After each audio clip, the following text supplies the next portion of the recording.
Nous sommes le 10 novembre 2021. Bienvenue, chers téléspectateurs, à ce journal. Au sommaire, il est prévu pour bientôt le début de la construction des travaux, de la construction des bureaux présidentiels à Gitega. Ces travaux feront partie du programme du Flambeau de la Paix, 15e édition, qui va commencer la semaine prochaine. Vous aurez les précisions du président du comité d'organisation du Flambeau de la Paix. Nous allons également vous parler du Code burundais de l'environnement qui a été révisé, ceci parce qu'il comportait certaines lacunes, selon le directeur général de l'Office burundais pour la protection de l'environnement au BPE. Tout de suite, les détails.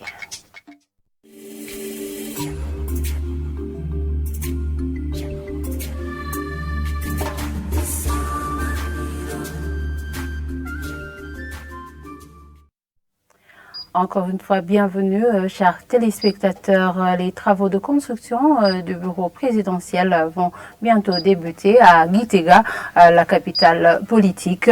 Ces travaux font partie du chronogramme des travaux du Flambeau de la Paix, 15e édition, qui va commencer la semaine prochaine.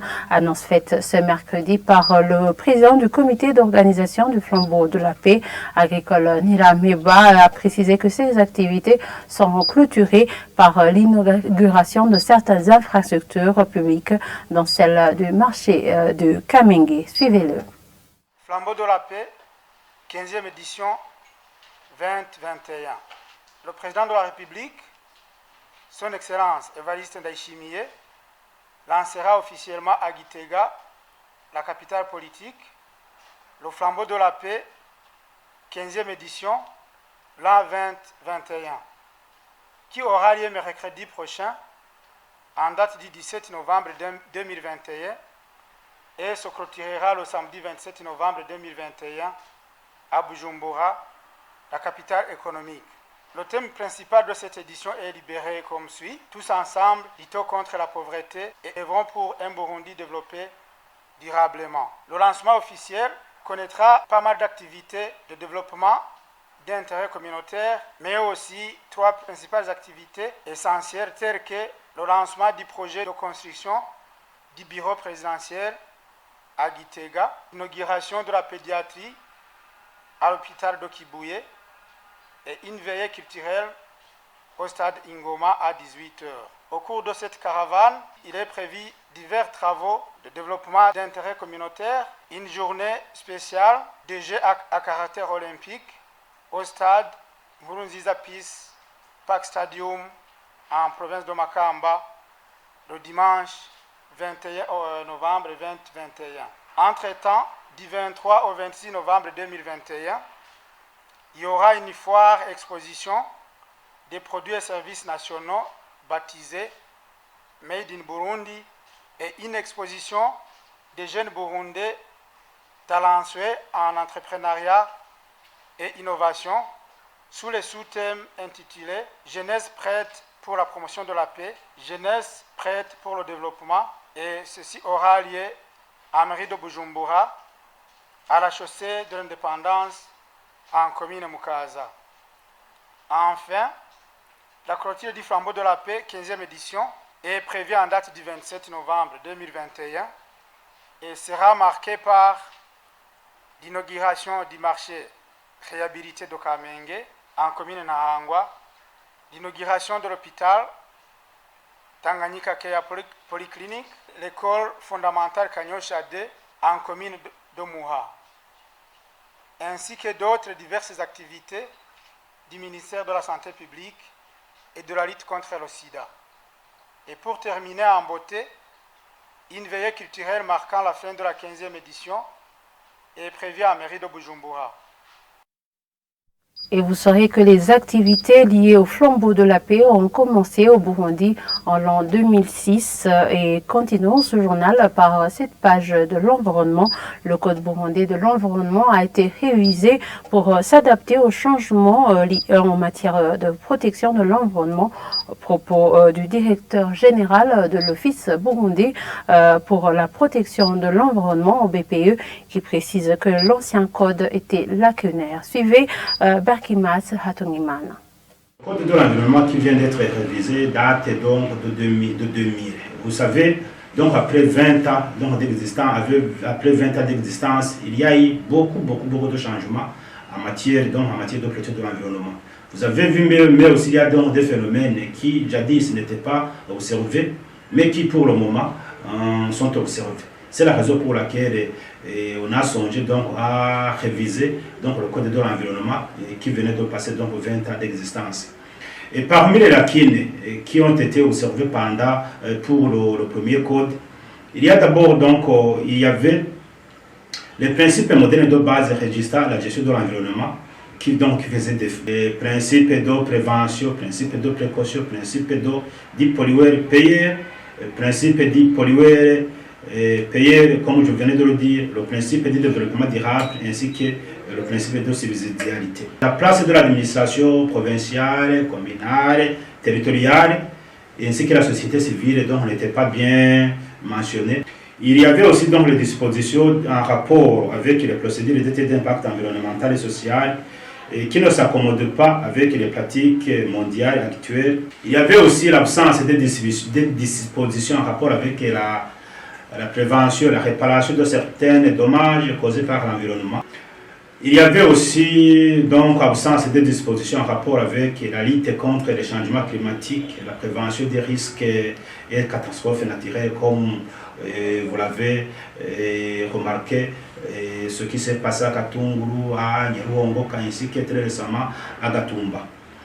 Il y avait aussi le grand défi qui est le manque de financement du secteur de l'environnement.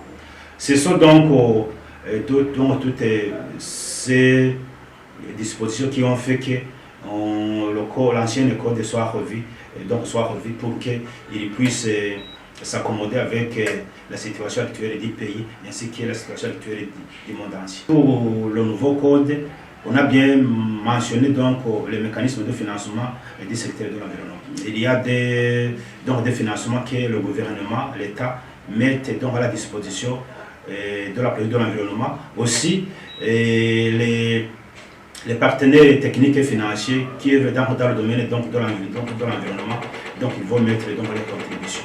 Aussi, pour que le code de l'environnement puisse être opérationnel, nous sommes en train d'élaborer les textes d'application et qui vont nous permettre bien d'appliquer le nouveau code de l'environnement. Par société, maintenant, il s'observe des trous dans certaines rues de la capitale économique Bujumbura, là où nos reporters sont passés, comme au boulevard de l'Ufrona, à l'avenue de la RDC, et ainsi que sur d'autres voiries publiques. Il y a des trous qui ne cessent de s'agrandir. Certains propriétaires des véhicules disent que c'est plutôt que leurs véhicules sont endommagés par cette situation. Arthur Kavabushi a fait le tour, son reportage. Le premier endroit où nous sommes passés, c'est à l'avenue de la RDC, tout près de l'école indépendante, à la jonction avec le boulevard de l'Uprona. Là-bas, il y a un trou très épais. En empruntant le boulevard de l'Uprona vers l'ancien bureau du président de la République, il y a également un trou qui n'occupe pas toute la route, ce qui perturbe la circulation et les véhicules risquent de se cogner en voulant éviter ce trou. Un des chauffeurs de taxi indiquait que ces trous leur causent des problèmes comme des accidents et des pièces qui sont endommagées. Ibyo binogo abavyimba ntibashobora kubifurira neza. Urumva rero imodokari iciyemwo. Ceux qui créent ces trous ne les bougent pas convenablement. Tant que si un véhicule y passe, beaucoup de pièces sont endommagées. Par exemple, il y a une femme qui a fait passer son véhicule et l'a cogné des enfants. Beaucoup de pneus sont crevés, donc c'est beaucoup de conséquences pour les véhicules.